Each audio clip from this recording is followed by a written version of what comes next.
It will be found on our AIEA YouTube channel. So if you search up the Arizona Indian Education Association, we have a lot of our webinars and general meetings recordings up and posted on there. So presenters and attendees, if you would like to do a simple introduction, up on the slide, we would like to sort of get to know you a little more, just simple information like your name or your org or the department or position that you are. And if you would like more information, you can include your email, so we will be able to send you directly more information about this program once we get started. So my name is Jerry Thomas. I'm the secretary for the Arizona Indian Education Association. The AIEA president will be on a little bit later, but we are going to get started with our presentation. I am the Intertribal Council of Arizona's Healthy Native Youth Specialist. So I head that program there where I work with teachers and educators and health specialists here in Arizona, Utah, and Nevada, where we spread resources for education, but also health education. So I'm just gonna type in my information at the bottom. So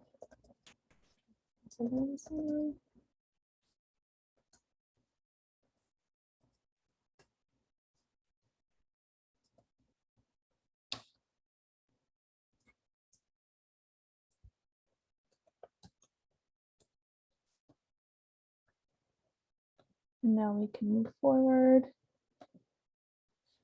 So today we're going to be talking about the Finances Life program. This is an educational webinar that AIEA is hosting. So a further disclaimer, this webinar is being recorded and it will be posted on the AIEA webpage for students and parents and educators to view. The AIEA webpage will be posted further along in the slides at the end of this presentation. So we would like to sort of hold all questions for the question to answer portion, but this is sort of just a template. Megan and your team, if you invite questions, just let us know. We're very free and flexible with this presentation, and we know that you guys are going to have a lot of questions. So we'll just let you take the reins for the questions. And then just for background noise, if you can, please mute yourself through pressing the microphone button to red, so we can just avoid having any background noise during the presentation. So what is AIEA? The Arizona Indian Education Association was established way back during the 1970s and 80s. We're a nonprofit program here in Arizona that serves educators, students, and parents and guardians, where we share educational resources. Up until this point, we do have a webpage called under the Intertribal Council of Arizona's website. So that is right there, www.itcaonline.aiea. So for that one, we have all of our information there, and it is updated regularly, and we have sort of other programs and other goings on that if you would like more information about, you can visit that link as well. And we also have a YouTube channel where this recorded webinar is going to be on. So if you would like to look that up, just type in the Arizona Indian Education Association. We do also have a Facebook that is managed by our AIEA president. So she keeps it, well updated for other information that, or any relevant education or Arizona news. We make sure to update that fairly updated. And then also the purpose of these educational webinars.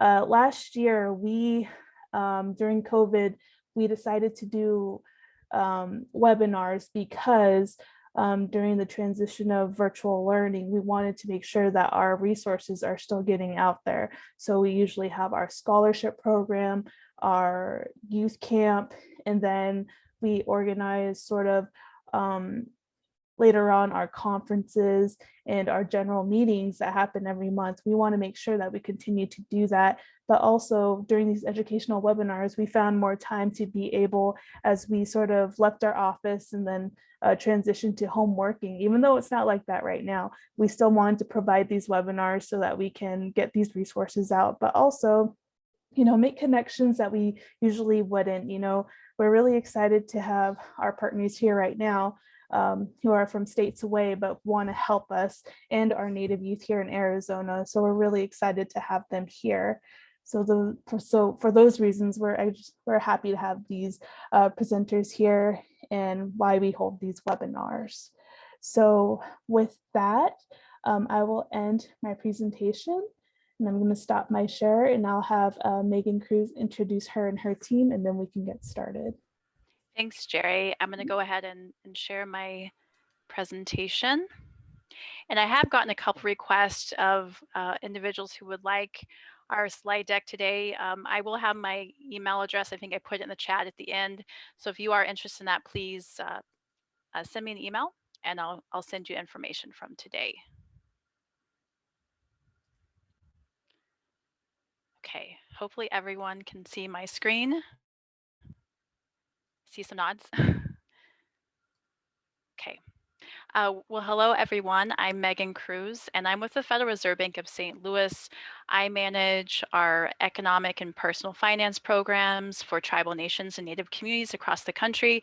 If you've never heard of the Federal Reserve, all you need to remember after today is it's the central bank of the United States. I also have two of my colleagues here today, Andrea and Gloria, who will also introduce themselves later.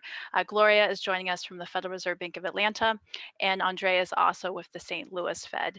We're excited to have you today for our webinar, Financial Skills for Life. After today, you'll be able to take home some skills for managing your own personal finances. And today we're really going to focus on three primary topics: decision-making, budgeting, and credit.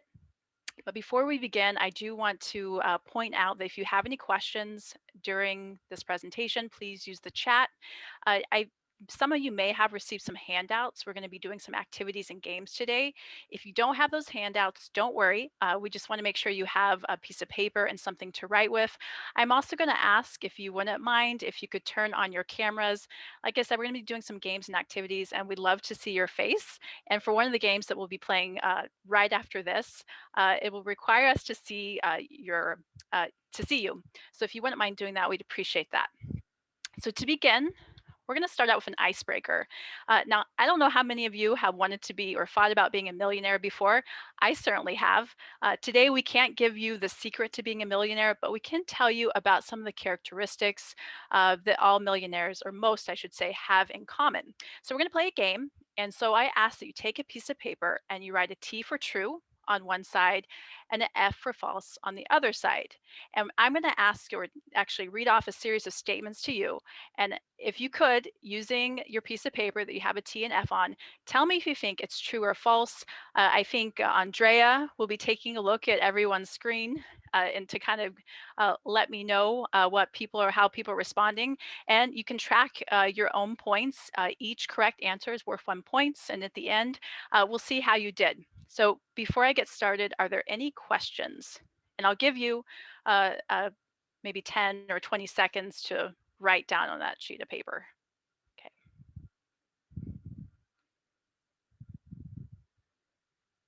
Okay, I don't see any questions.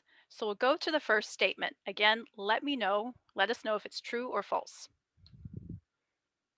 So statement 1, most millionaires are college graduates. So I'll give you about 20 seconds.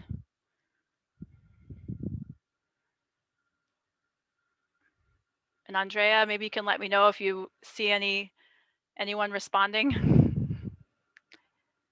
Any brave souls? Yes, we're getting some responses coming in. Okay. Oh, thank you for turning on your cameras. Good to see everybody. Thank you. Thank you. All right. Andrea, we also have in the chat, they're typing it in because I asked them to do that. So okay, great. Okay. Okay. Oh. So it sounds like, oh, go ahead. Oh, no. Okay. If you're ready, I think we have a good amount of people have answered. Sounds And good. we have a much a consensus of false. What do you Okay. say, Megan? The answer is true. 4 out of 5, or 80% of millionaires, are college graduates. And here's a breakdown by degree. 18% have master's degrees, 8% have law degrees, 6% have medical degrees, and 6% have PhDs. So it certainly pays to go to college. I'll go on to the next statement. True or false? Most millionaires work fewer than 40 hours a week. I'll give you some time to answer.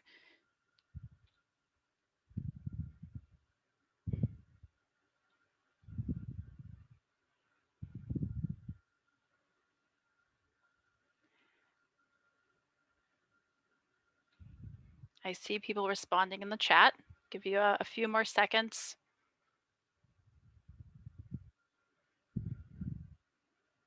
Okay. And the answer. Yeah. Oh, sorry. Okay. Oh, you're fine.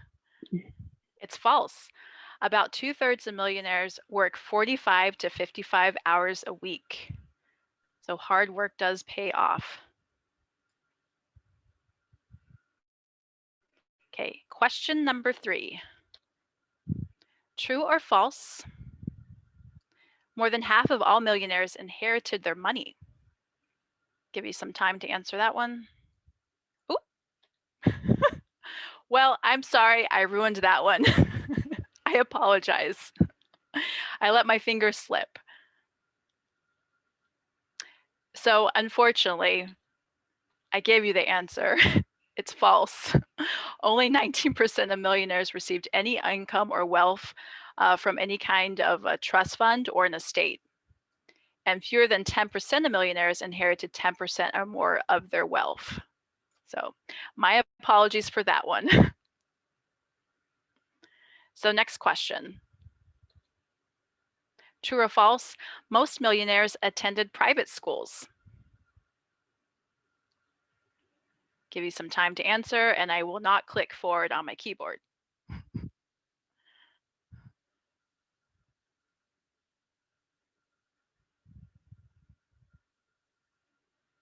Okay, see some more in the chat. A few more seconds. Okay. And the answer is false. Most millionaires attended public schools. That's good news for me. I attended public school. And fewer than 20% of female millionaires attended private schools. Question number 5, or statement rather. True or false? Most millionaires drive expensive new cars.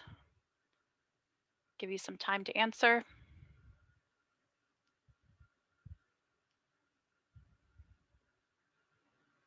I'm curious, Andrea, what are we seeing on this one? I can't see the chat. I can just see people are commenting.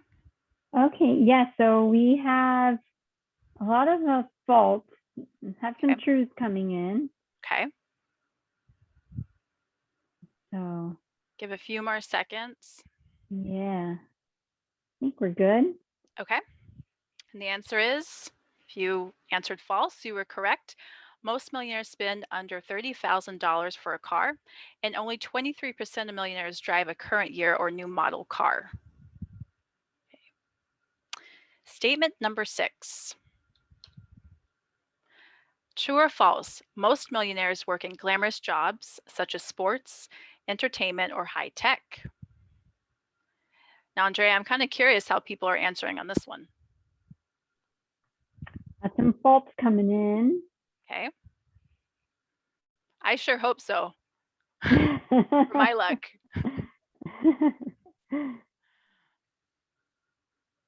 All right, yeah. Well, again, I think we have a consensus on this one. Pretty much everyone answered false. Are they all right? They are all right. Most millionaires work in ordinary industries and jobs, and they become wealthy because they work hard and save and invest wisely. Now we have 2 more statements to go through. So statement number 7. True or false? A college graduate earns more money than a high school graduate, and has an easier time finding a job? Give you some time to answer that one.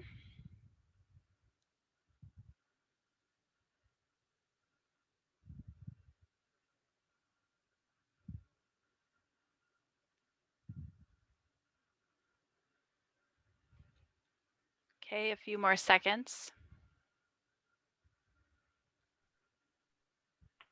A bit of a combination, but mostly Okay. true. Well, if you answered true, you are correct.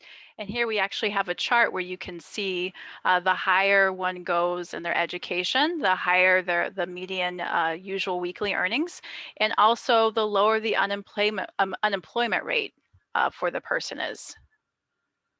So education does pay off. And then finally, we have one more statement. This one is a bit more complicated, but true or false? At age 18, you decide not to drink soda from the vending machine and save $1.50 a day. You invest this $1.50 a day at 8% interest until you are 67. At age 67, your savings from not buying soda from the vending machine are almost $300,000. Now I'm going to give you a bit more time for this one, but let's see what people have to say.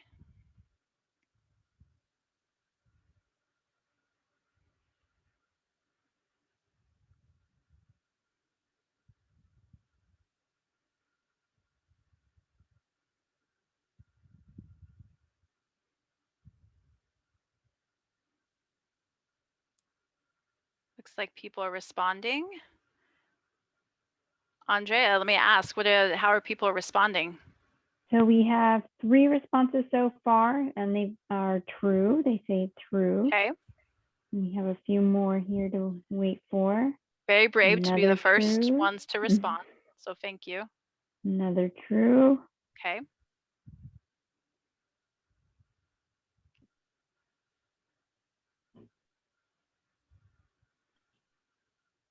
Okay, give a few more seconds. Okay, and the answer for our final statement is true. And this is because of the power of compound interest. These small savings over time can make a huge difference. And as always, it does pay to live below your means. And it's always important to find a balance between spending now and saving for the future. So I want to ask, how did people do? Feel free to post in the chat how you did, if you'd like. It sounds like a lot of you did fairly well.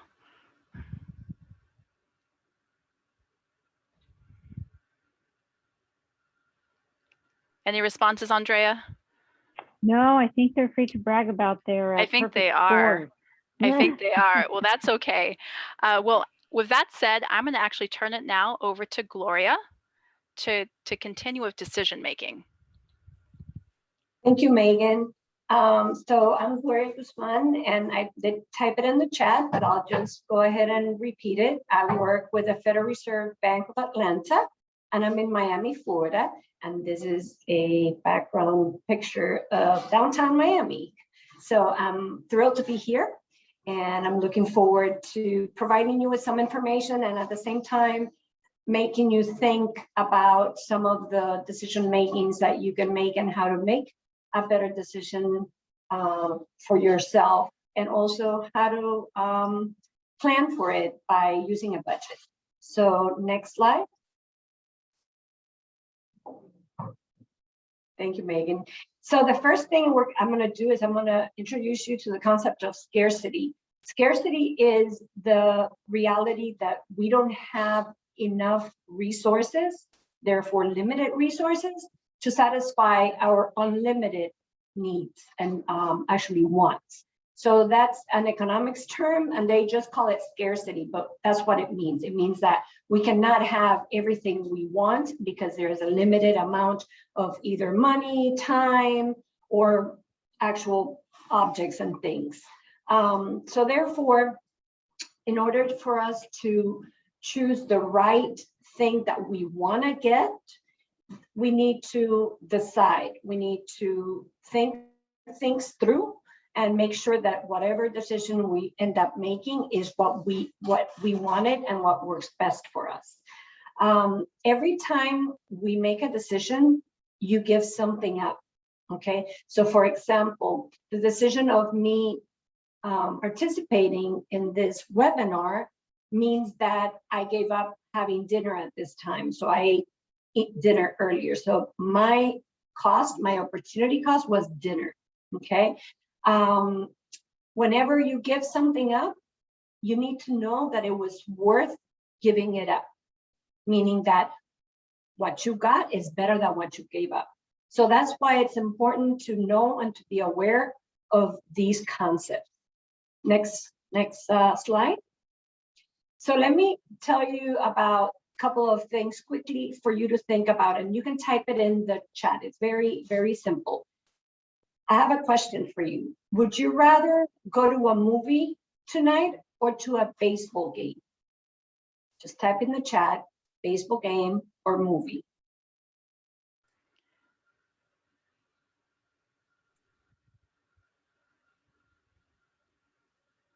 So far, Gloria, it's looking like more movie, although some have chosen baseball game. Okay, so for those of you that chose the movie, what is your opportunity cost? Type it in the chat. What did you give up? That's right, baseball game, for those of you that chose the movie. And for those of you that chose the baseball game, your opportunity cost would be then the movie, okay? Next question, would you rather lend $100 to your brother or sister? What a nice brother or sister you are. Or buy a $100 pair of jeans, of blue jeans? Type it in the chat.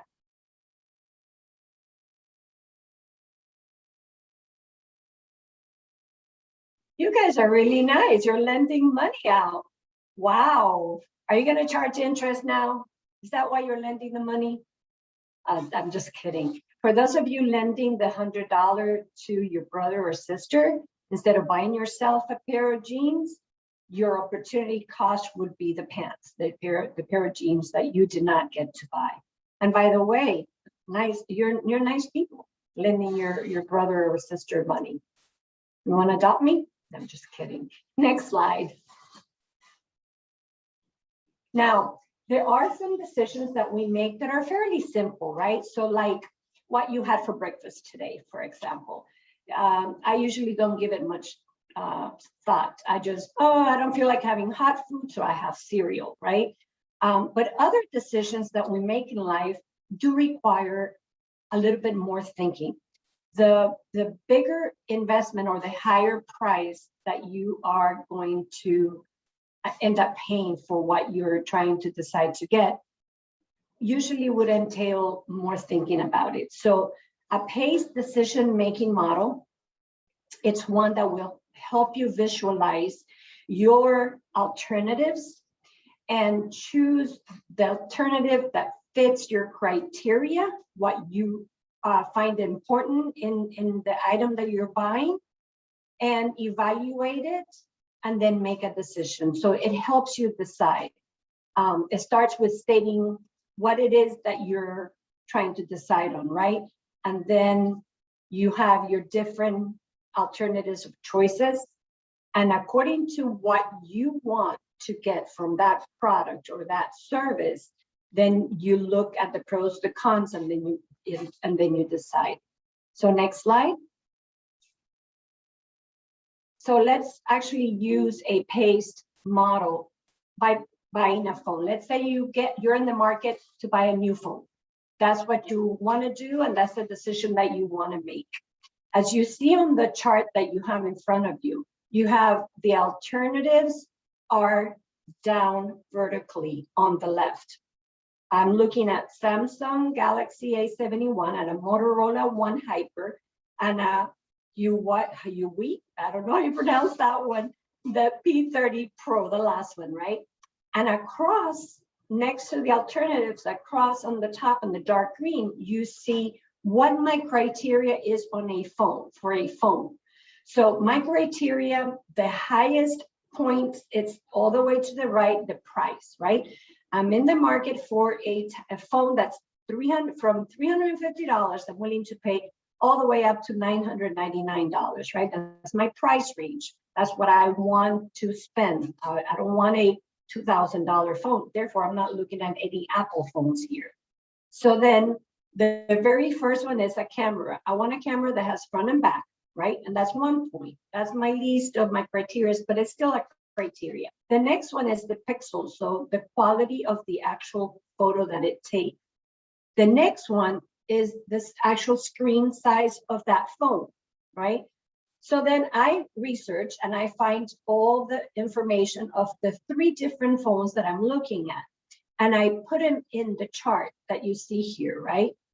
And as I see, and I look at all the criteria for each of my 3 choices, which one do you think meets all my criteria the best?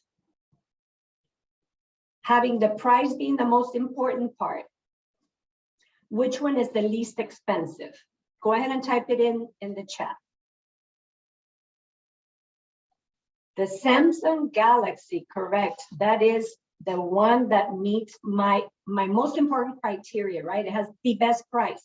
And if I look across to the left from $419 of the price of the Samsung to the screen size, to the pixels, and to the camera, it actually meets it better than the other 2. So now I am certain of my choice being the Samsung Galaxy being the best choice, and therefore meeting and making me a happy consumer by getting this product. So the PACE model and the matrix is actually a visual aid, if you wanna call it that, where you'll be able to see your alternatives and be happy with the actual purchase that you're going to end up doing, the final decision. Any questions? You can do this with, if you're in the market of buying a car in the near future. You can do this thinking about higher education, education after high school. You can do it by comparing colleges or training schools or technical schools. So you can use this for a lot of things that will help you in the future. Next slide. So you can create your own matrix, right? I gave you one that I created to illustrate, but you can actually create your own matrix. The first thing is define what it is that you're trying to decide. What are you trying to make a decision on? Then the second part is, what are my criteria? So what's important to me about the characteristics of that decision that I'm making? Number 3 is create a grading scale. Which one of the requirements or characteristics that are important to me are most important to me? What's my number 1 that I must have? My number 2, my number 3, like that. Then you evaluate your options that you have based on each of the criteria. And then you come up with like a score and then make the decision, okay? Next slide, I'm gonna show you a blank matrix. So this is what it would look like, okay? Without it being filled in. It's just columns and rows with the different items. Next screen. So every time we make a decision, there's a consequence, right? There's an opportunity cost, so you gave something up, but there's also consequences. No matter what in life decision we make, there is a consequence. For example, this morning, I decided to hit the snooze button on my alarm clock. So what was my consequence? I had to grab breakfast on the run. So I couldn't sit down, relax, watch the morning news and have breakfast. I had to hurry and grab a cereal bar and run out the door. Okay, so that's a consequence, right?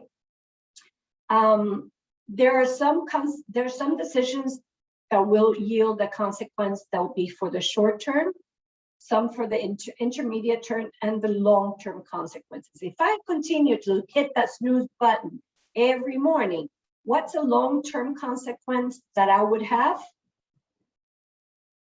I'm going to end up eating breakfast in the run all the time. And that may make me gain weight, for example, because I'm not having a healthy breakfast. Okay. Next slide. So let's think about a consequence now, and I'm going to ask for your opinion in the chat as I ask you this question. Suppose that you are not going to go to higher education or seek higher training after high school. Instead, you're going to go ahead and find a job and begin work.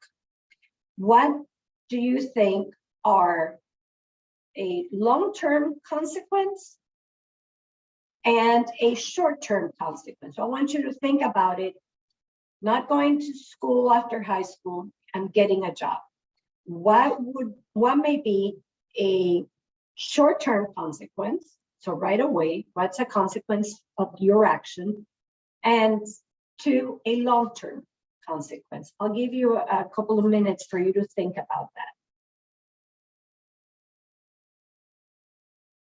And go ahead and put it in the chat.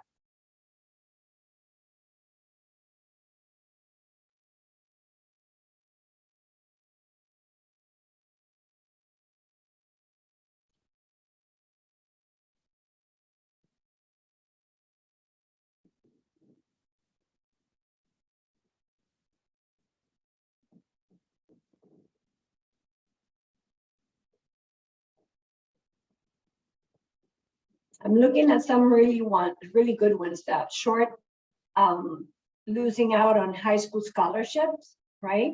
Because the scholarships are usually because you're going to go to school to higher education right after high school.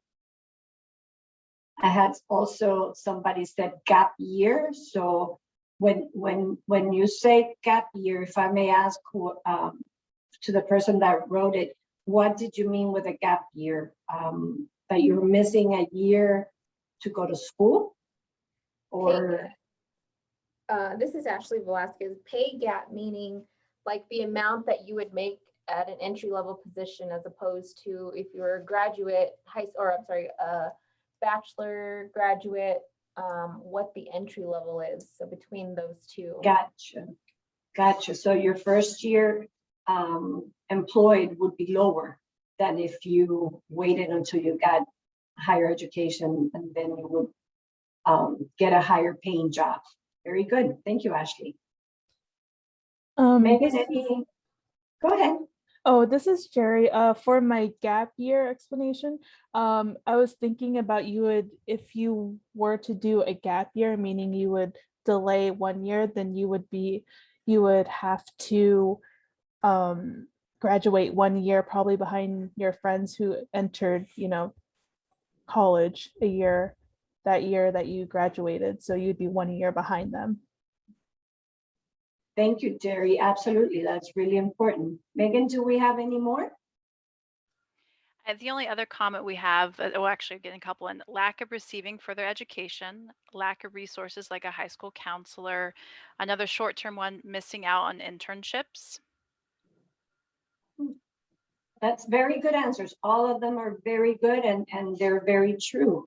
Also, short-term, long-term consequence may be that if you, out of high school, go ahead and get a job, and then you're dependent on that job and that income to keep the lifestyle that you're living, it may be harder to give it up to then go and invest your time in school and not have that money. So sometimes we get ourselves into financial responsibilities that it is harder to give away or stay away from without that income. So that's a long term that I think about that could happen. Very good. I'm glad we're having an active conversation. This is great. All right, next slide, Megan. So now we're going to play a game. We're going to play a budget game. So the money's going to be actually squares, right? So next slide, Megan. You're going to receive 20 squares, and that's your salary. That's your salary, net salary. So that's after taxes. This is money that you have to live with. You're going to see in the screen, if you have a handout, you can see the categories on your handout.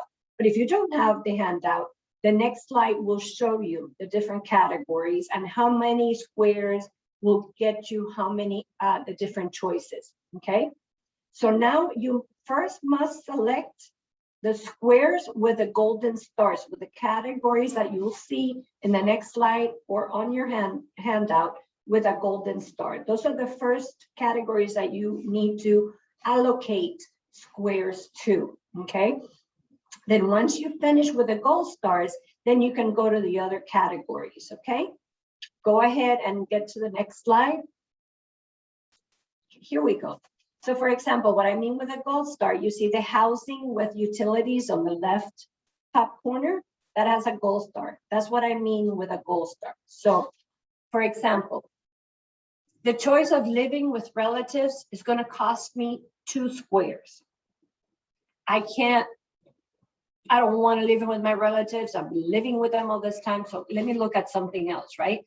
Share apartment or house with others, including the utilities, but not my phone, not my cell phone, just the utilities. That would cost me 3 squares. Can I do that? You know what? No. I'm moving out of my house. I don't want to deal with roommates or anybody else. So I'll look at the next option. Rent place of my own. So I don't have to worry about anybody else. I'm gonna live on my own. I can do wherever and whatever I want. So I'm gonna spend 4 squares. So then I'm gonna move to the next category. Food is the next star to the right.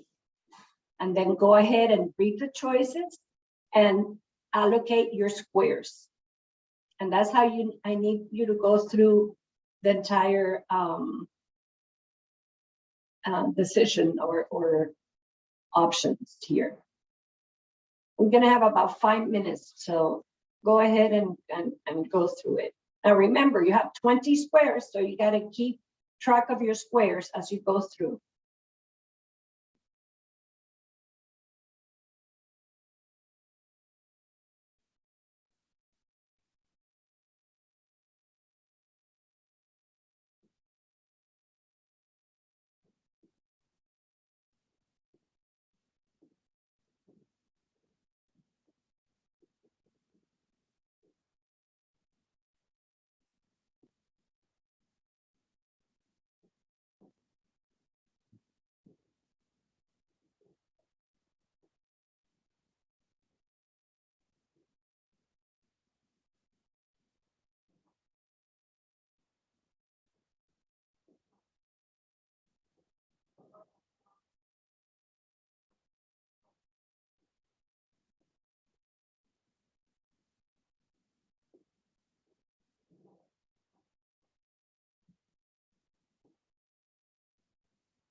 Just a reminder, you have to choose one of the options in the gold stars.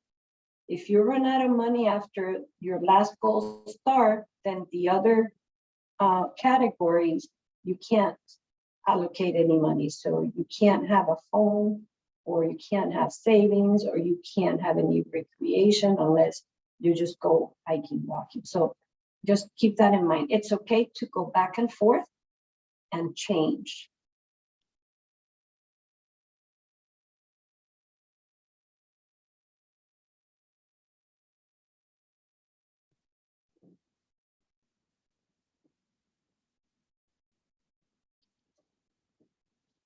There is no right or wrong answer. This is your choices. These are your choices and your budget.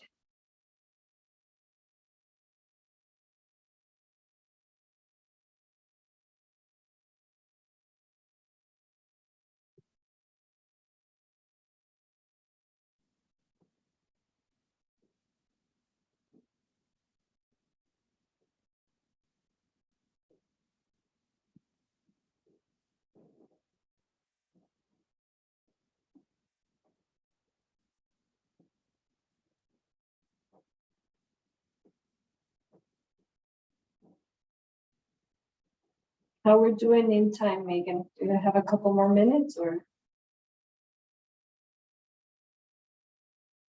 Yeah, a couple more minutes is fine.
Gloria, I think we're good to go on now.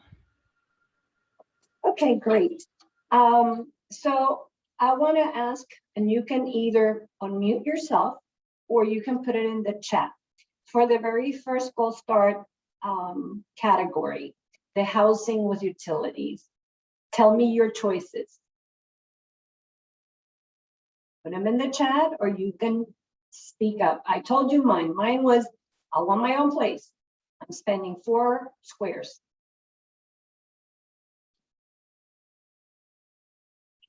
Carrie's living by herself too. Jerry also.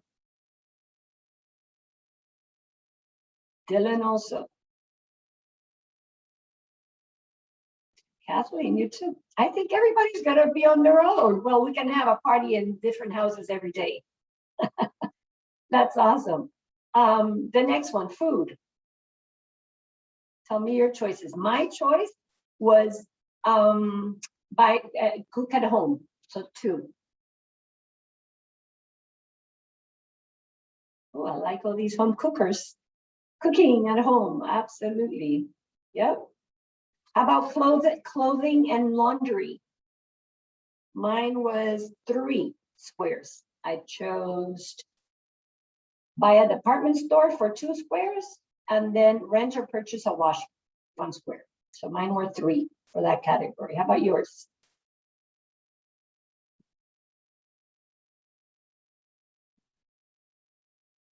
I see some 3s, I see some 1s. See, I couldn't sew to save my life. I can't even put a button on a shirt. I am horrible. So I definitely no sewing skills over here. Cool. How about furnishing? How about furniture? What would you do? Mine was 2. I would like new furniture. How about yours?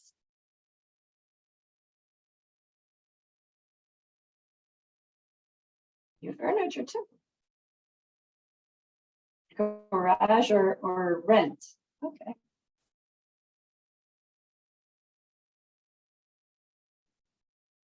Cool, cool. So in sharing some of these, I am emphasizing that choices are very personal, very individual. We are all different and our decisions as well as alternatives are different and there's no right or wrong answer as long as you feel comfortable with yourself. So did anybody have to forget about one of the categories or did everybody get enough squares to choose at least one from each category? Tell me. I see some heads nodding no. What did you give up, Jerry? I think I gave up, I gave up gifts. Okay. Yeah. Anybody else had to give anything up?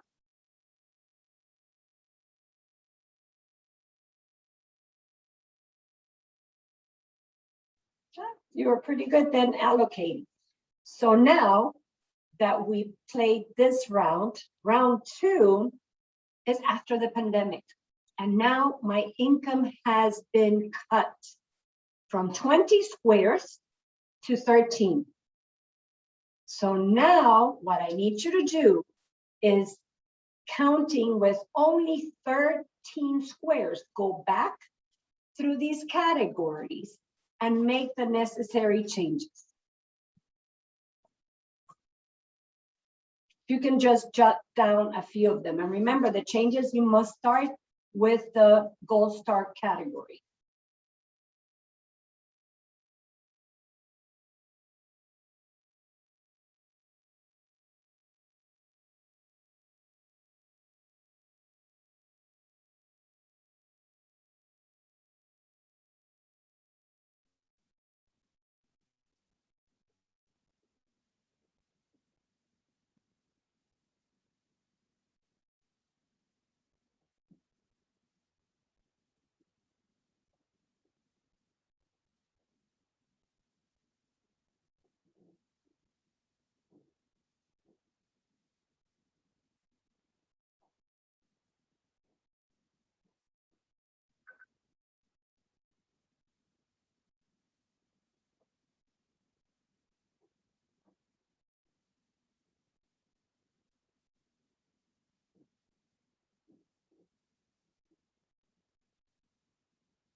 We'll take a couple more minutes to complete this, and then we'll talk about it a little bit.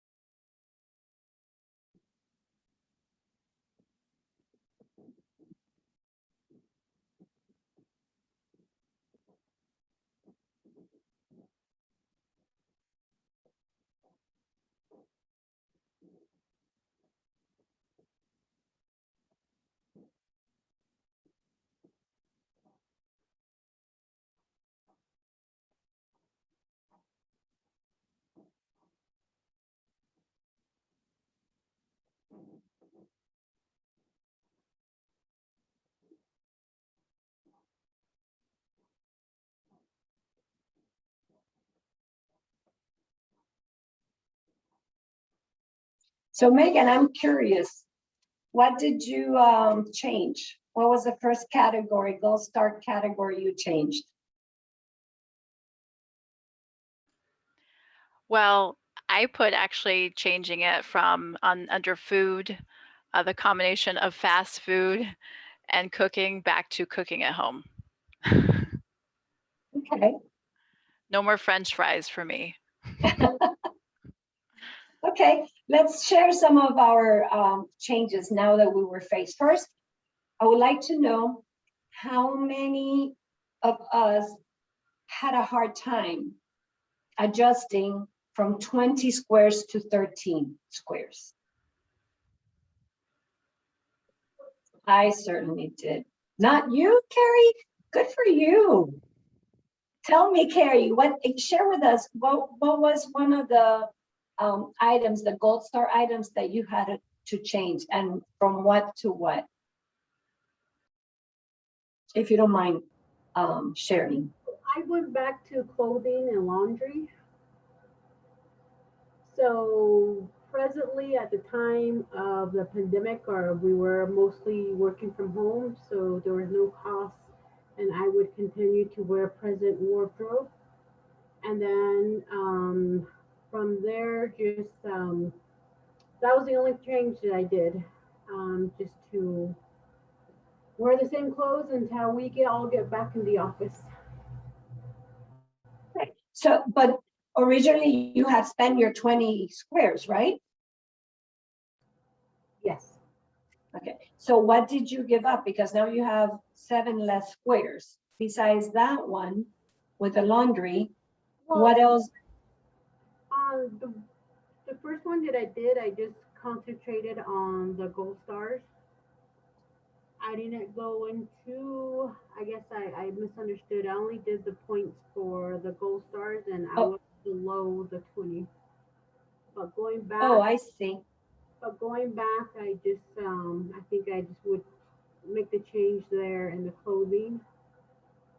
And for sure the gifts and the options for having subscriptions to magazines, newspapers, or even satellite television. Okay. So, Jerry, what did you give up? Well, first thing I gave up was clothing. And then at first I had recreation on there, but because of the pandemic, I got rid of recreation in order to maintain my insurance. There you go. Very nice. Those are trade-offs, right? And that involves decisions and involves opportunity cost, right? There's always an opportunity cost when you choose between two things like recreation and insurance. Somebody else may have not wanted to give up recreation because that's what keeps them mentally healthy or happy, and they are willing to take the risk of not having insurance. So those are trade-offs that we deal with life. This is a game, but it's a really good illustration of life, because things happen in life, right? Like this pandemic, who would have known this pandemic? And the data that we are gathering and it's coming in does tell us that the most vulnerable people and communities are those with lower skills or no skills. So like Megan was talking about the millionaire statements, education does pay not only for a higher entry level salary, but also for suffering less during bad economic times. So people with higher education lose their jobs less than people with no education or lower education. All right, Megan, next slide, and next slide, because. So managing your money and the budget. The budget is merely a plan to obtain something that will require money. Okay, so why you want to create a budget? You want to create a budget for several reasons. You want to create a budget because you want to know where your money is going, because it goes, that's for sure. Where it comes and where it goes, right? Where can you cut some of your expenses in order to obtain this item or this service that you're looking to do, okay, your goal. It helps you find out maybe where you may get or increase your income, as well as put down or cut down your expenses. And it puts you in control. It's a good feeling knowing you know where your money is going. Next slide. So there are these steps for setting the budget. First is determine income. Second is identify your expenses and track them. If you set yourself to track your daily expenses for a week or two, you will be amazed of where your money is going. Sometimes we don't even realize it. And we'll talk about some examples of that. With the income and your expenses known, then you develop the budget. You implement it. So you stick to your budget and you track how well am I doing with my budget.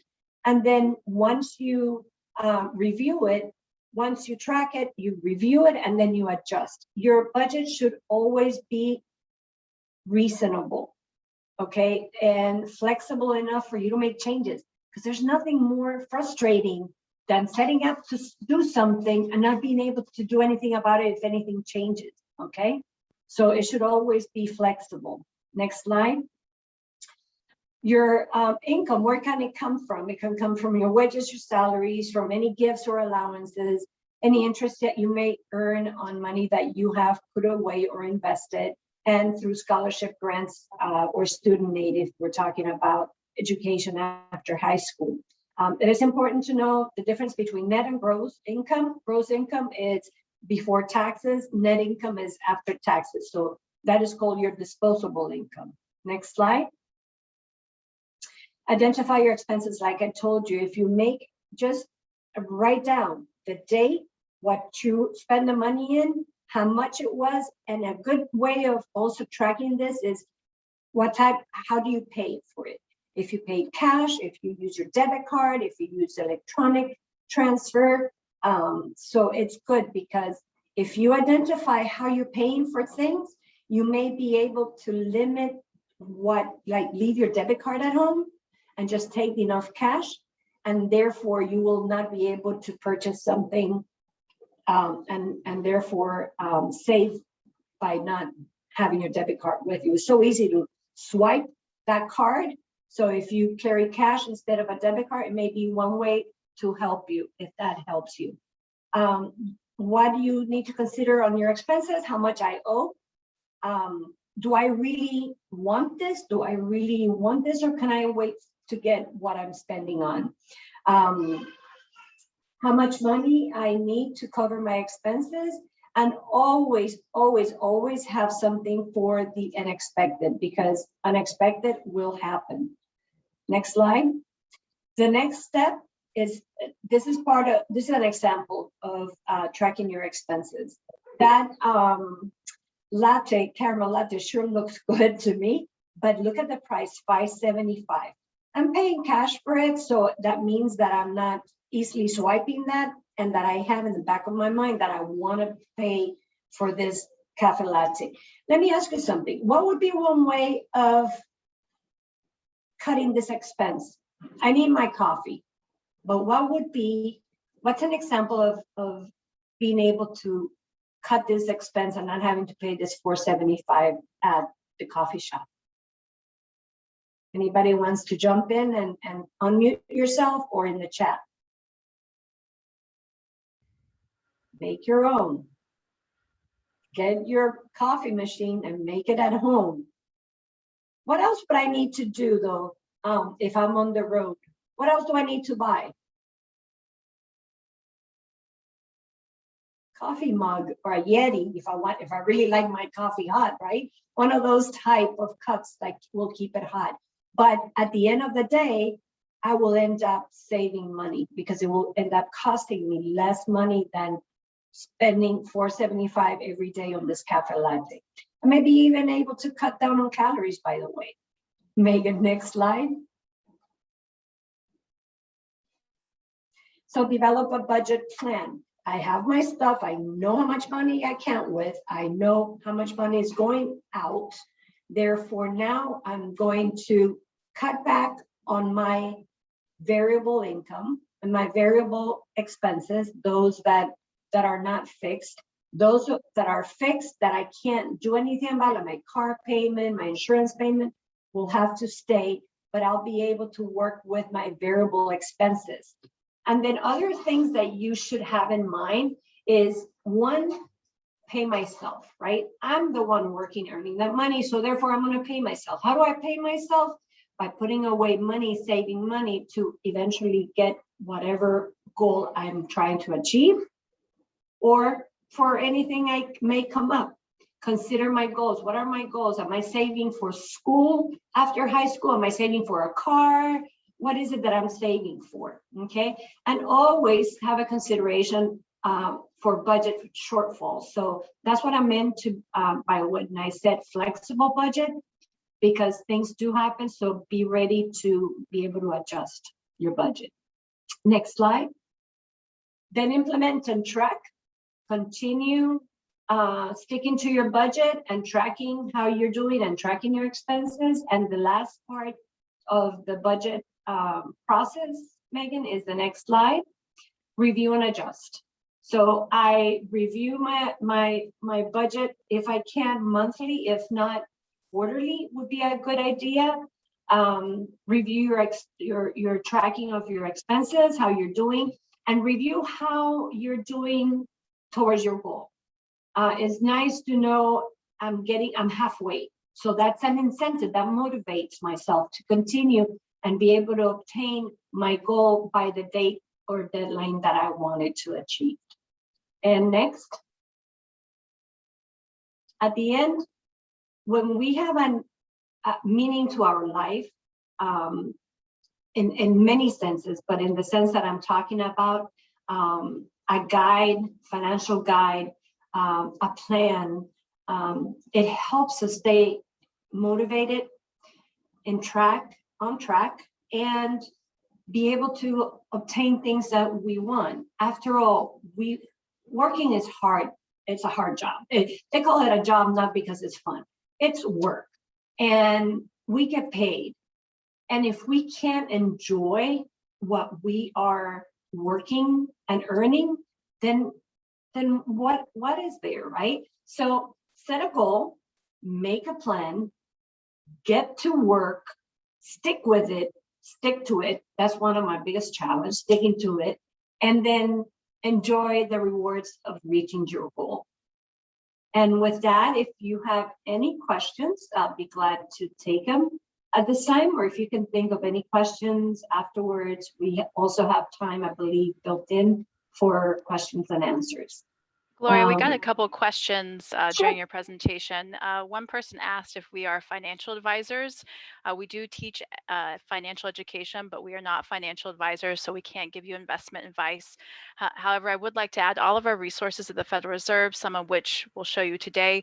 There's no charge for them. They're all free. So if you are interested in more of our resources, you can contact me, but we aren't financial advisors. And then the second question, I think someone came in late to the presentation. This is being recorded, and as Jerry said, I think it will be on AIEA's YouTube channel. Okay. I don't see any other questions, Gloria. We'll also have some time at the end. Mm-hmm.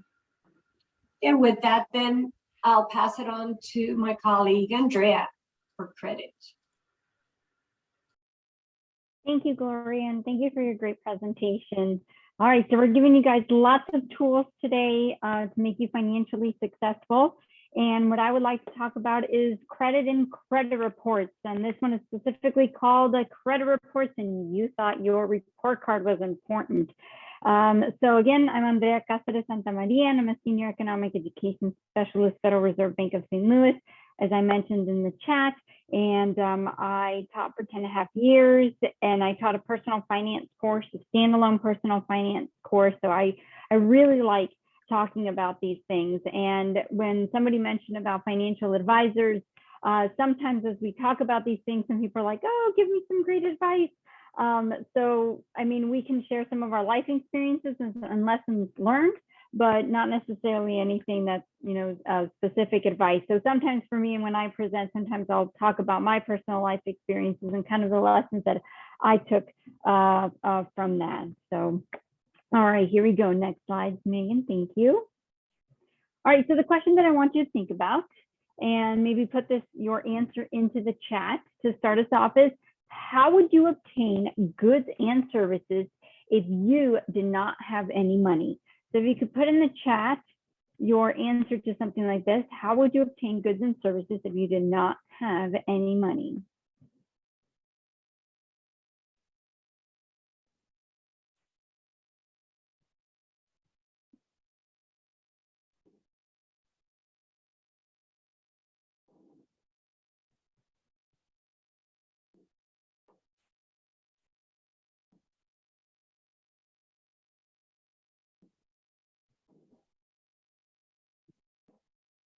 Okay, so I think we have an answer here, loan or credit, and you are correct. If you do not have any cash specifically for anything, or maybe some savings, a loan or credit is usually the go-to for that. Now, this isn't to say that getting a loan or credit is bad, and that's not what we're going to talk about in our presentation. It's really about using loans and credit in a responsible manner, because sometimes they can actually help us reach, as Gloria talked about, it can help you reach a goal. So for example, an educational goal, usually a loan would help you reach that. A credit card can help you out, but again, the responsible use of credit cards is what we'll also highlight today. All right, next slide, please, Megan. Thank you. So there's a handout that you may have received, and it's handout 6.1, and it's titled Facts About Credit. So this is a good tool for you to have, to just have some, as it says, facts about credit.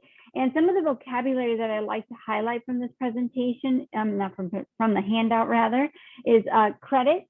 Looking at the definition, is it's the granting of money or something else of value in exchange for a promise of future repayment. So that's the key word that I would always share with you, and also when I would share this with my students, is that when you get credit, you are promising, you're signing a document promising that you are going to pay this money back.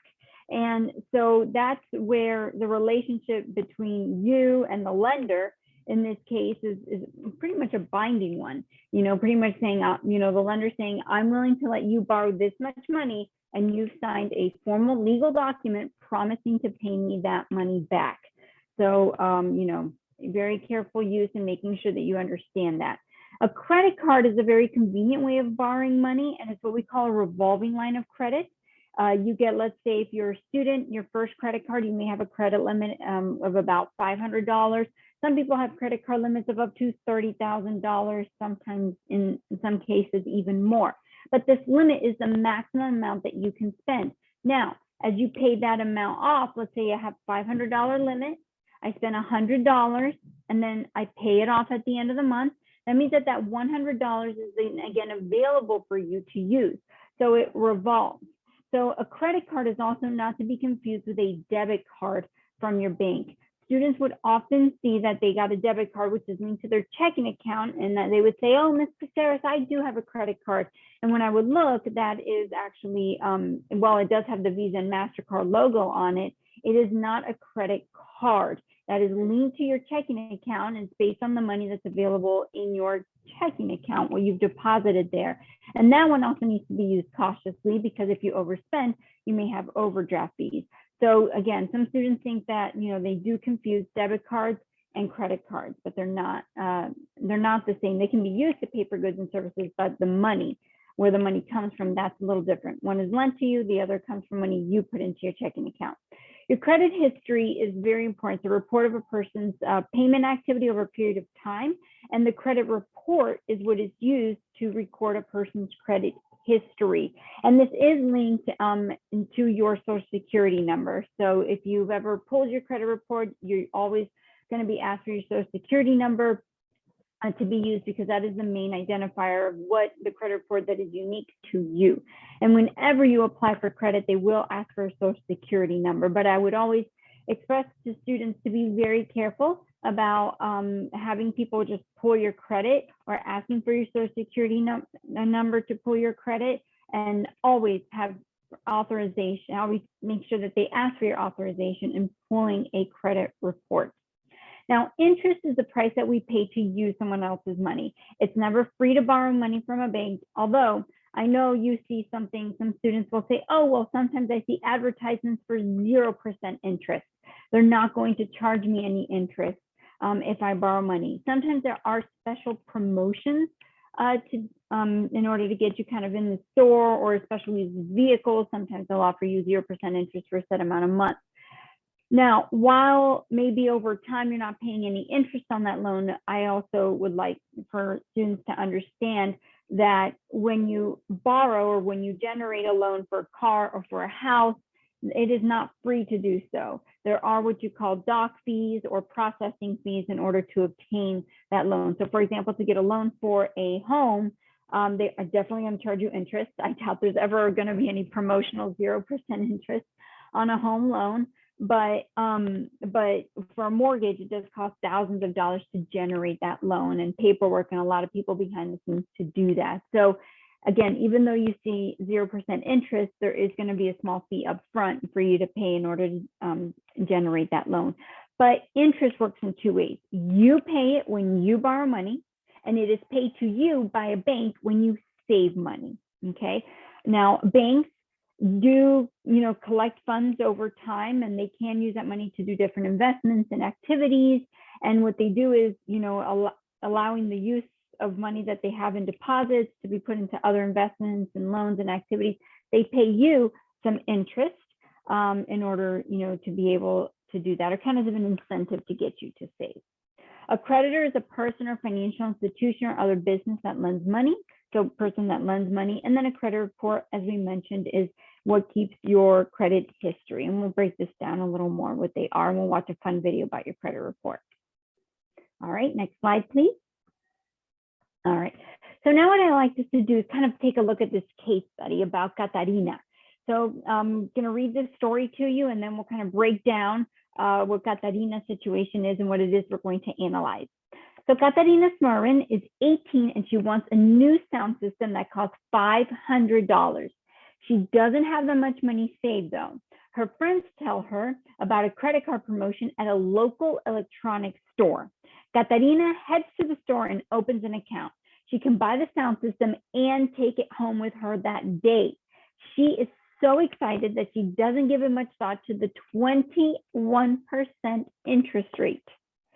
I have a job now, she thinks to herself, so I'll be able to pay this off in no time. The interest rate doesn't really matter because the minimum monthly payment isn't very much. Catarina buys a sound system, takes it home, and pays only the minimum payment due each month. So there's a couple things that I want you to see here. Is that first, we have a 21% interest rate. So think about that, and we'll break that down in terms of what it looks like. And she's only going to make the minimum payment each month. So let's break that down and see what it looks like. Next slide, please. All right, so here's a credit card summary for the sound system that she purchased. So we take a look at the first month. Her initial credit card balance is $500, right? She has a minimum payment due of $25 and no interest will be charged. All right, so her minimum payment is $25. So I want you to think about that. If you owe $500 and you only pay $25 a month, the minimum payment, how long is it really going to take her to pay that stereo? Now let's take a look at month 2. In month 2, she made a payment, so now she owes $475. Her minimum payment due, which is usually a percentage, something calculated around 3% of the amount that's owed, here is $23.75. But we have a charge. Remember, she is paying 21% interest.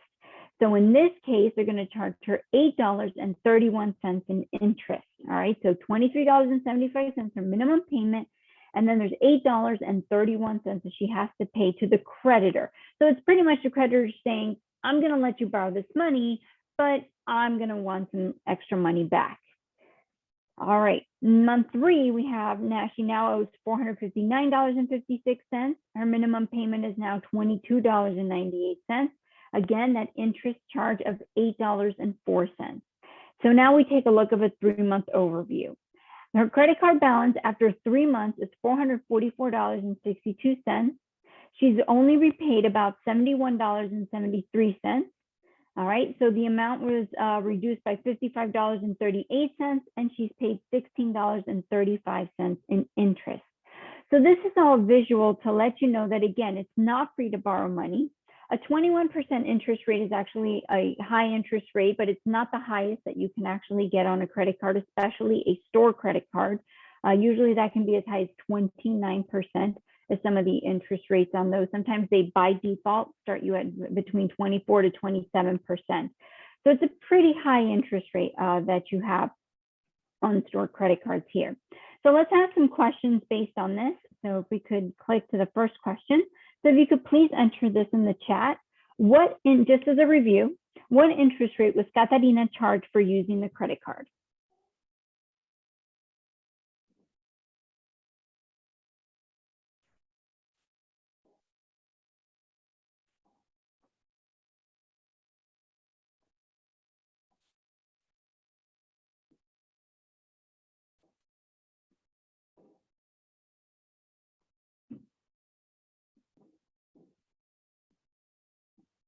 All right, excellent. Yes, it was 21%. Very good. All right, our next question is once Catarina pays off the sound system, how much interest will she have paid? Now, I should have highlighted this information, but it is available at the very bottom. All right, so you can kind of see here, it's going to take a little math. All right, so remember the initial amount borrowed was $500. And at the bottom, we have a summary telling us that after 52 payments, the total is about $697. So if Catarina continues to make only the minimum monthly payment, she will have to make 52 payments and spend $697. So again, keep in mind the initial amount that she borrowed was $500. And after 52 payments, it's about $697. So how much interest will she have paid in total?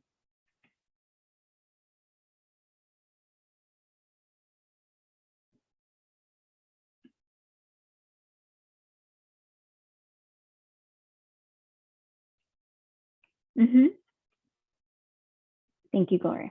Okay,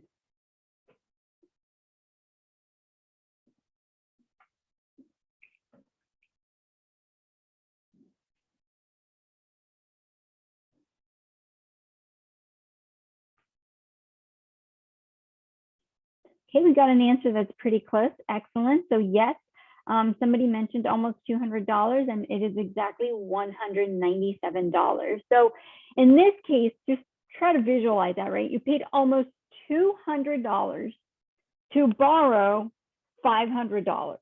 I mean, wow. I mean, really, really think about that. And also think about this.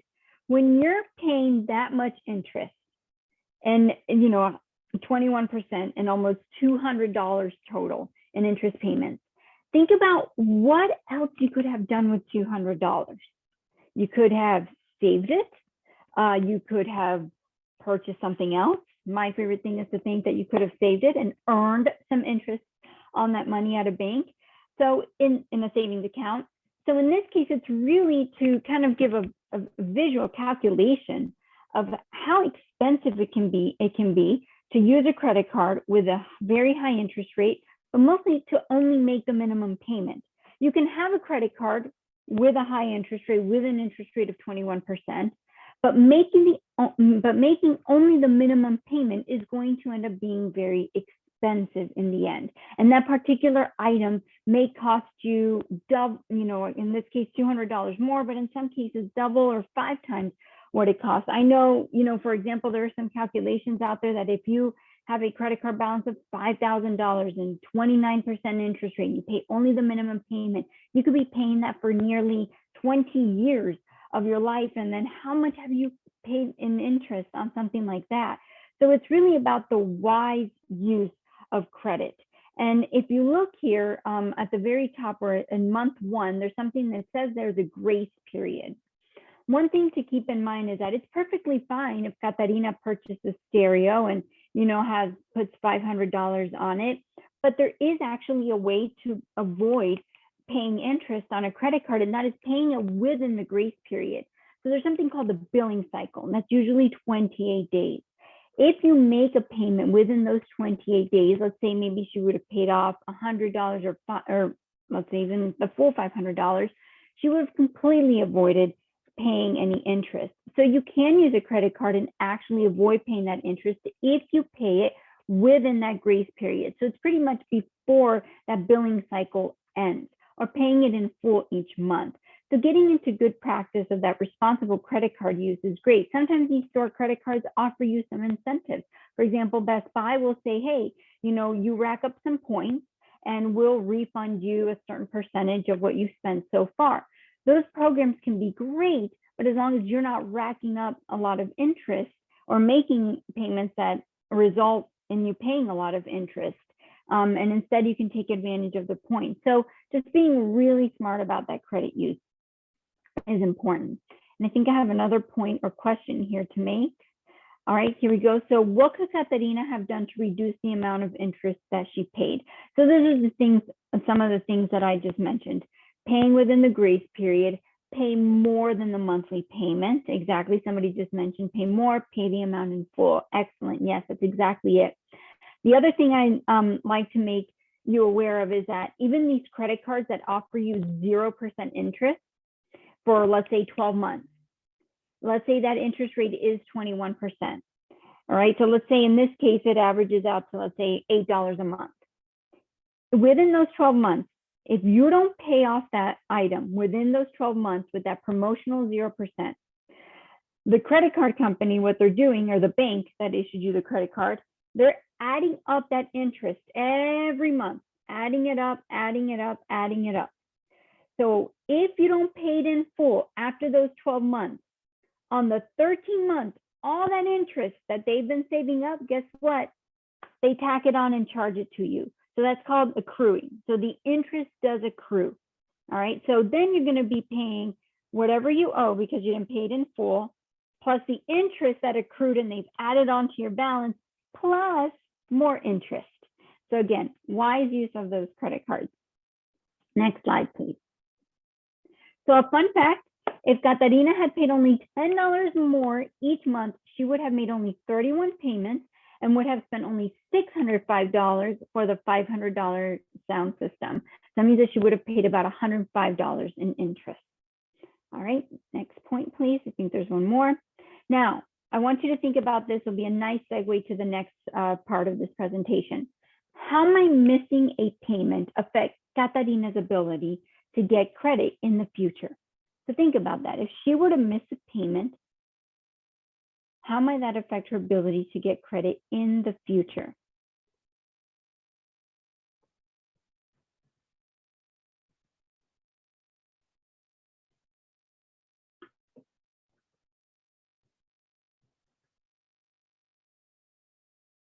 So somebody just mentioned a low credit score. Very good, yes. So payment history, when you look at the breakdown, and we'll have a video on that shortly, when you look at the breakdown of what makes up your credit score, payment history is what kind of, I guess if you think about it in school, how they weigh your grade, like a test grade. Test may weigh 40% of your total grade, homework maybe 20%, participation maybe 10%. Credit reports, or think about credit reports working that way. Your payment history is what's going to weigh the most. And so in this case, if you pay late, that tends to drag your credit score down pretty good. All right, next slide, please. So we have a video that kind of summarizes what we've talked about, talking about making minimum payments and the expensive cost of credit if you only make the minimum payment. So if you've ever thought about a pizza costing you $2,000, it's possible. So let's go ahead and watch this.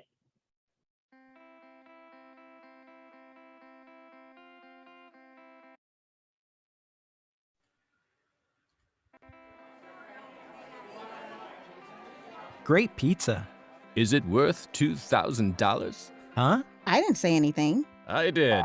Who are you? I'm the credit card you just used to pay for that $2,000 pizza. What are you talking about? It only costs $9.95. Yes, if you paid it off within the grace period. But you only pay the minimum due. and you've almost maxed out your $500 credit limit, mostly on pizza and other impulse purchases. So, if you just keep paying the minimum, it will take you 267 months to pay me off. And all those little charges will wind up costing you $2,129 based on an 18.9 annual percentage rate. We better enjoy this pizza. You'll be paying for it for 22 years. I wouldn't talk if I were you. Who's that? Uh-oh. That's my credit card. That's right. And you owe about $3,000 on me. That's not so bad, is it? No, except you only make the minimum payments too. That means you'll be paying for that smartwatch about 2 decades after it's gone out of style. By then, that $3,000 balance will have cost you $12,774 based on your annual percentage rate, which is also 18.9%. So you're saying we shouldn't use credit? Oh, not at all. Credit cards are a powerful tool when you let them work for you. Credit cards are handy and safe for online purchases, and we can be a lifesaver in an emergency. We help you establish the good credit that will help you purchase important things like a car or home. Use credit within your budget and try to stay away from impulse purchases. Like food? And clothes? It's fine to use us for a special celebration. Or to buy a suit for an important interview. But remember to think before you spend and stay within your budget. Here are some simple guidelines for managing your credit. It's okay to have credit cards, but manage them responsibly. And you really need to pay your bills on time. Keep your balances low on credit cards and other revolving credit. Pay off debt rather than moving it around to other credit cards. Don't open a lot of new accounts too rapidly. And finally, check your credit report often. Remember, keep your credit working for you. And not the other way around.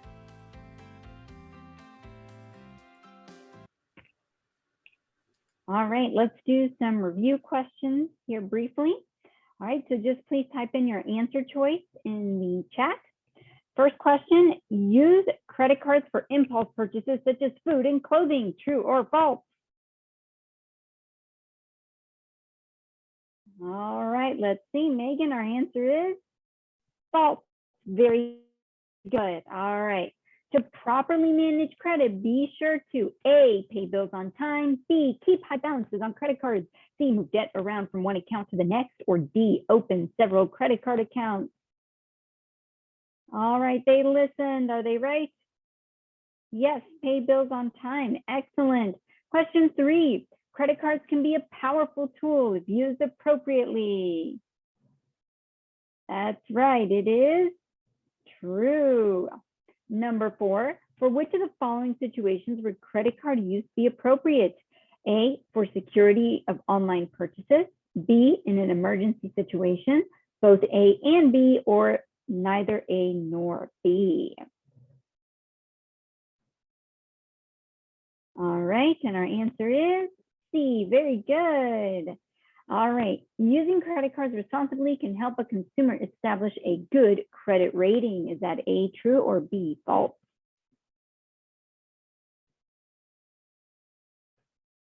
Okay, let's see our answer. That's right, true. Okay, cool. So we've got some good students here who watched the video and we learned something, and most of all, it's a great life skill.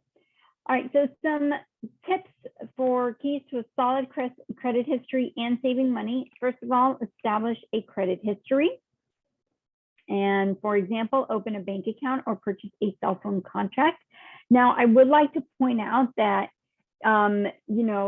establishing credit history, make sure that, again, that you do that responsibly. That doesn't mean getting 5, 10, or 15 credit cards all at once. And remember, as Gloria mentioned earlier, live within your means, and that also means your financial obligations every month, such as credit card bills, should be within your means. Our next key is to pay all your bills on time each month. Remember, as I mentioned earlier, that payment history is what weighs the heaviest on your credit score, and payments 30 days or more late will be noted on your credit records.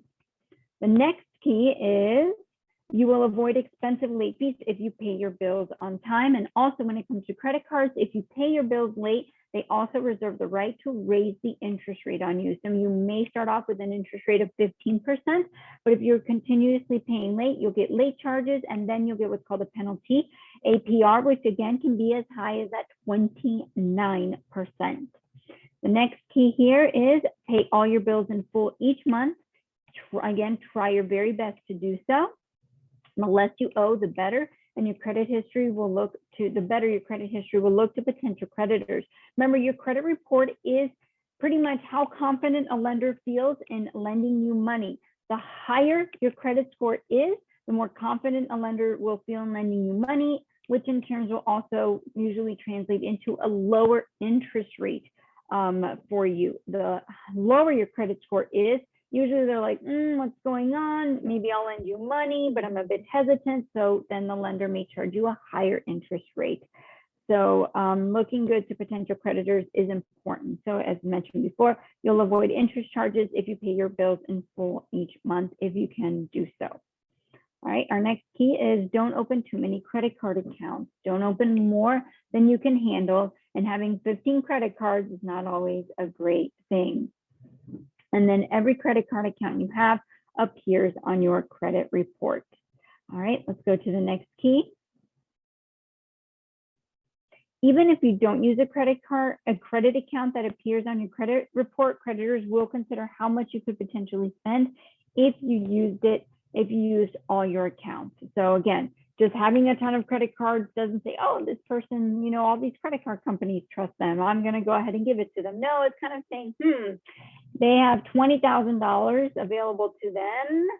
How can I trust that they're not going to go and rack up all that credit card debt and then they can't afford to make a payment towards the loan that I've given them? So be very careful with that. The next key point is monitor your credit usage. And so in this case, you can pull your credit report once a year, but also checking your monthly credit, making sure that all those charges are charges that you have made and not that somebody has possibly stolen your credit card number. All right, next one, and evaluate the interest that you're charged each month and create a plan so that you can pay down your debt. Credit card statements now also include kind of like a plan. If you make only the minimum payment, how much it's going to cost you in interest, but then they also provide a, hey, you want to pay this off in 3 years, then here's how much of a payment you should make and how much you could save in interest. All right, next key point. Check your credit reports each year. As I just mentioned, you can do that, and that'll also be kind of summarized in the next video that we have. But the 3 credit bureaus, Equifax, Experian, and TransUnion, those are the agencies that collect the information and develop a credit score based on their algorithms and your credit usage. And you want to make sure you check that credit report just in case there's anything inaccurate, because sometimes inaccurate information can also cost you a lot of money in terms of its irresponsible use. Okay, so we're going to close our presentation today here with this great video called Understanding FICO Credit Scores.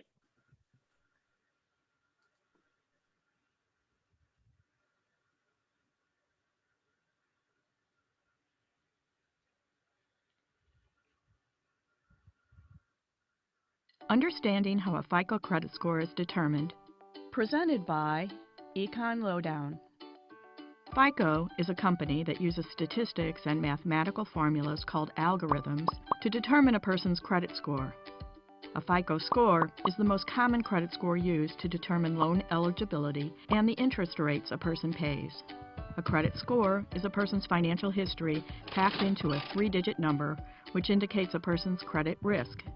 Your credit score is compiled of information found in your credit report. A credit report is a loan and bill payment history kept by a credit bureau. Financial institutions and other potential creditors use credit reports to determine the likelihood of debt repayment. Credit scoring companies use statistics to determine the risk associated with lending. They do not use data such as sex, age, race, or religion to determine the likelihood of repayment.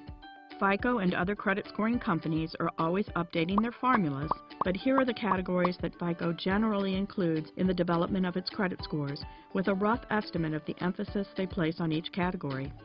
Payment history accounts for roughly 35% of the credit score. The amounts owed relative to credit limits accounts for roughly 30%. Length of credit history accounts for about 15%.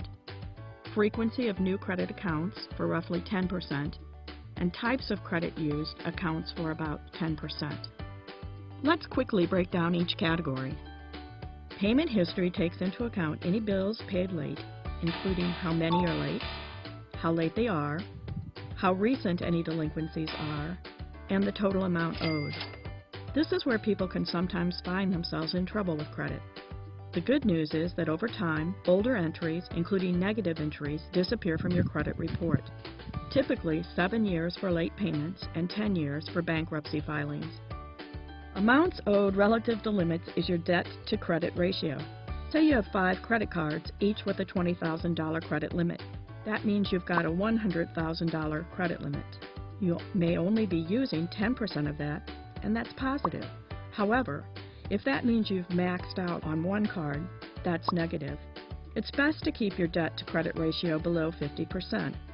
Length of credit history takes the average length of time you've had your credit card accounts into consideration. The longer history you have of making payments on time, the better your credit score. Frequency of new credit is important because if you have a lot of newly issued credit in your credit history, whether new loans or new credit cards, lenders may be concerned about your ability to repay all of that new debt. Therefore, they will be less likely to lend you money. While examining types of credit used, lenders prefer to see that you are capable of handling different types of credit. So someone who only has credit card debt will probably not have as good a score as someone who has demonstrated good payment habits on installment loans, mortgage loans, and student loans, as well as credit card debt. All of this is important because your credit score affects your ability to rent an apartment, buy car insurance at lower premiums, and obtain credit at lower interest rates. That's right, a good credit score will save you money. Here's an example. Kim Min-yo and Lee Soo-young are applying for a $10,000 loan. Both look like qualified candidates. They both live in the same city and work at the same company. Let's see if their FICO score tells the same story. Min-yo pays all of his bills on time and in full. He usually uses about 10% of his total credit limit, and he's had the same credit card since college. Soo-young, on the other hand, frequently forgets to pay her bills on time. She uses over 50% of her credit limit, and when she maxes out a credit card, she opens a new account. Who do you think would have a higher credit score and, as a result, be more likely to obtain a loan with a better interest rate? That's right, Min-yo would, because his credit score is closer to 800, while Soo-young's is closer to 600. Suppose that Min-yo received a 5% simple interest rate on the $10,000 loan, while Soo-young received an 8% simple interest rate. Over the course of a year, Min-yo would pay $500 in interest, while Soo-young would pay $800 in interest. That's $300 more interest than Min-yo. She could have saved or used that $300 to purchase something else, so your credit score does matter. Let's recap. To maintain a good credit score, pay all bills on time and in full. This way you avoid late fees. Avoid opening new credit card accounts or installment loans. Keep your debt to credit ratio low. Don't cancel your oldest credit cards, as length of credit history is important. And remember, monitor your credit reports. By law, each of the 3 credit bureaus, TransUnion, Equifax, and Experian, must provide you with a free credit report every year. You can obtain these free copies by visiting www.annualcreditreport.com. Remember, each of these reports may vary slightly from the others, so it's important to check all 3. Now you understand a little more about how a FICO credit score is determined. Visit stlouisfed.org and the education resources for more information on credit and other topics.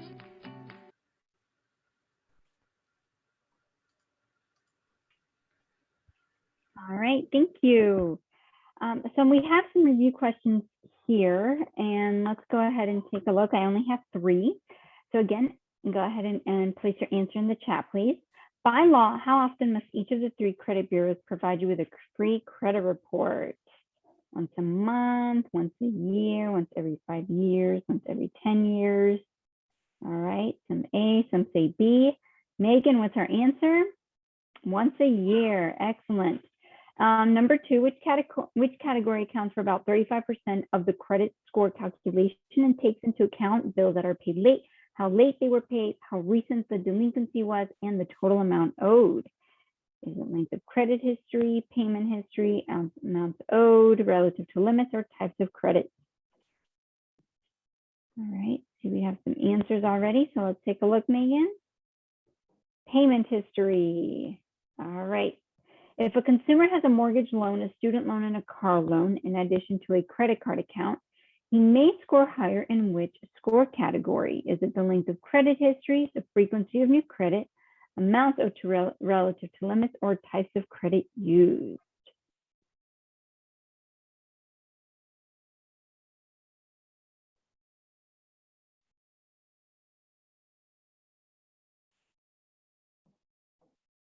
Okay, we have some different answers for this one. Let's see what it is.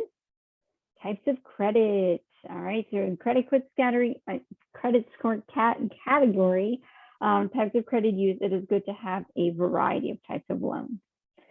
All right, so this is the presentation that I have on credit, and if you have any questions, we are happy to answer them, but thank you so much for your time and your attention. And now we'll leave it to questions for either myself, for Megan, or for Gloria. Andrea, there was a question on the chat asking what is a secured credit card? Okay, so a secured credit card. So a secured credit card is usually an option for somebody who's maybe trying to build their credit, or maybe their credit score has gone down a little bit and they're looking to build it back up. In some cases, if you file for bankruptcy, your credit does take a hit. And so, you know, again, this is an option. So the way a secured credit card works is it means that money must be deposited with the credit card issuer in order to open an account. So the money is known as a security deposit, and it's held by the credit card issuer while the account is open. And this is very similar to giving a landlord a deposit for rent, like a security deposit for rent. So they'll give you a set amount of credit limit, but again, it's kind of like you having some skin in the game. And let's say that, you know, you want to open up a credit card with this secured credit card, then they require you to put in $200 of a security deposit, and they may give you a credit limit of $500 or $1,000. Now, in terms of that being refundable, if you want to close a credit card, that depends on the credit card company. So, you know, again, it's a way to obtain a credit card, a type of credit card, but it's secured because, again, you put in like a security deposit in order to be able to use that card. And they look very similar or just like regular credit cards. So it's not that anybody knows that whether it's, you know, an unsecured or a secured credit card. But again, the difference is that they require a security deposit or for you to put in some money in order to be able to have that credit card. Some do come with some reward programs, but they're usually not as rewarding, I guess you can say, or as they would be with a regular, what you call traditional credit card as well. Now, it is different from a debit card, because remember, again, a debit card is linked to the money in your checking account. A secure credit card, again, is just you putting money, it's just giving the money to the credit card company in order to be able to get that credit card. And again, usually the consumers for these type of credit cards are people who are trying to build their credit, or somebody who's just had a pretty serious hit on their credit report and they're just trying to rebuild their credit or bring their score up.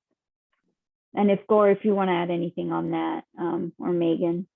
Just that some secured credit card issuers are different. Some of them allow you to, after a certain period of time, that you proving that you're paying your bill and not having to dip into your security funds, they will allow you to move on to an unsecured credit card from them. So that's something that you may want to keep in mind also when you do. And some people may say, oh, a prepaid debit card is the same thing. Well, it isn't, because a secure credit card, you still got to make the payments. The security amount is just there for safety, just for security for the issuer. And the prepaid debit card doesn't help you build your credit history and your credit score. So those are the other points, but That's about it.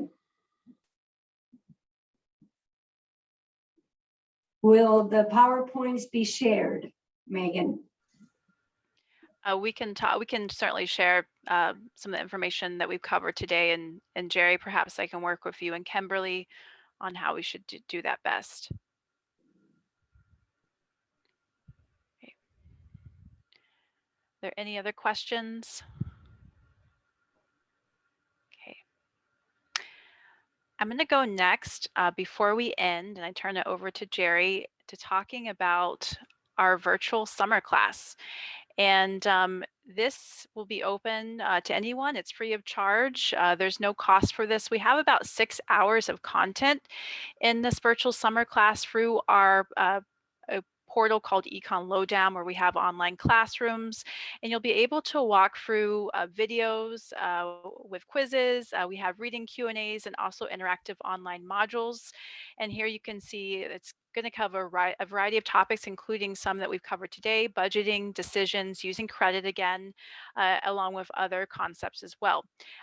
It's our understanding that many of you have access to Google login. So it's quite simple if you do. You can follow the instructions that you see on this PowerPoint. We will also be working with Jerry and Kimberly to make sure there's a flyer that's sent out to the email address list as well. But you can certainly get this information now, but we will also be emailing this out. And if you do not have a Google login, you can contact me, give me your email address, and we can register you that way and send you login information. Again, there's no charge to access this. It's open as of today, and you'll have access to it all through September 3rd, and it is self-paced as well.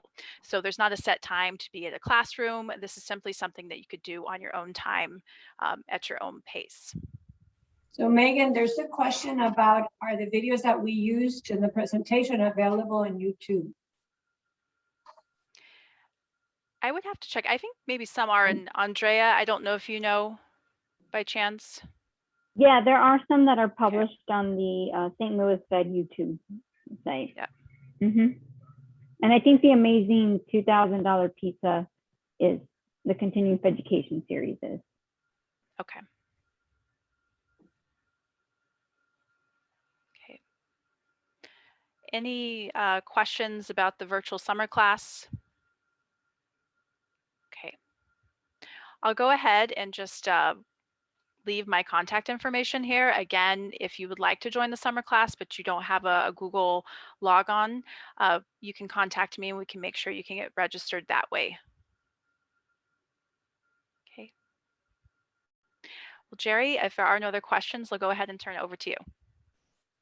Great, thank you, Megan. We're just going to give a second to leave your information there. AIEA is excited that we're going to have this opportunity for our students. So usually how we're going to do this is we send the information. We make sure that we send it by email, but also we'll send any relevant flyers, handouts, or any other additional information with that email, and then we can send it out to our AIEA listserv. That includes all the tribal education departments here in Arizona and a lot of urban Indian organizations as well. So we're going to send that out into other educators that also serve Native American students inside of Arizona. So we're going to send that out. It is a very lengthy listserv, so we're really excited to get this out again. And also this webinar is recorded, so we are going to, once this recording is done, when we end this meeting, it's going to be uploaded to our YouTube channel. So I expect perhaps by tomorrow morning it should be fully uploaded to our Arizona Indian Education Association YouTube channel, and I'm going to include the link to the channel inside the chat box right now. And also, I just want to thank you guys, Megan, Andrea, Gloria, thank you for all your time and support and effort. We really appreciate it. Last year we had you guys at our monthly meeting here I believe that it was here in Phoenix last year, Megan, and we were so happy to see all the other extra materials that you had for, the teachers and the other educators there. And, we're excited to start this program. So, once we receive the flyer and the more information about, promotional information about the youth camp, we'll be able to promote it well in our AIEA listserv. So we're very excited. Thanks, Jerry. We're excited too about the virtual class and look forward to working with you in the future. Okay. So are there any other questions? If not, I can share the last of my presentation, just giving updates about AIEA and what our future events are going to be going. So let's see here. So lastly, oh, I'm sorry, give me 1 second. Share.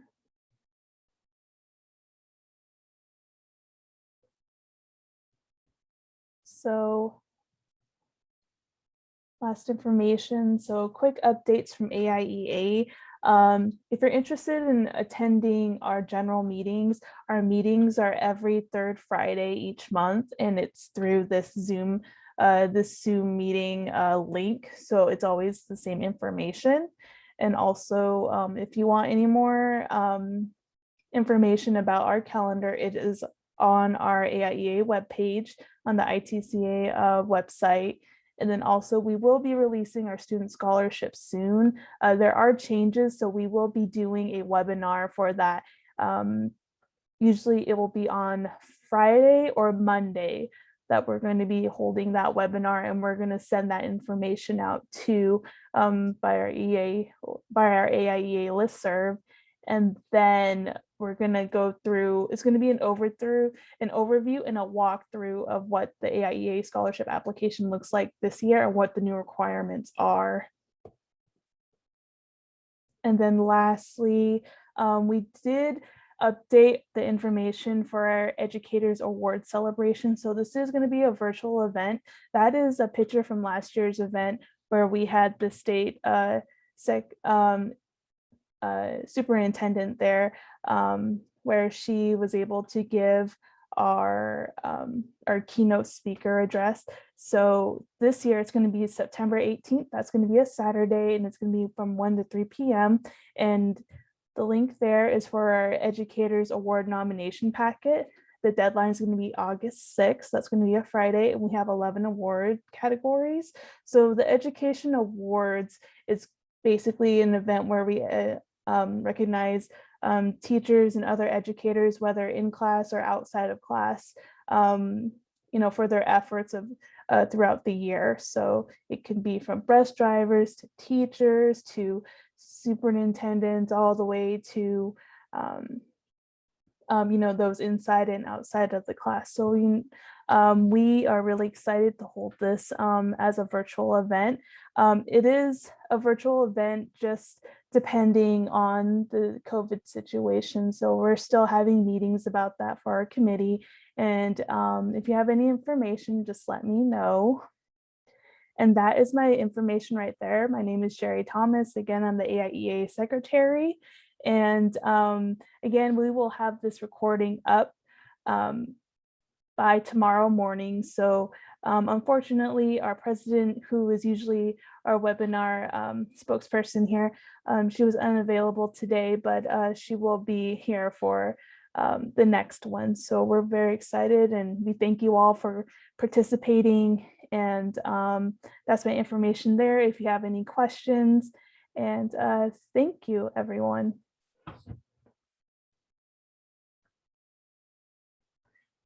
All right. Thank you.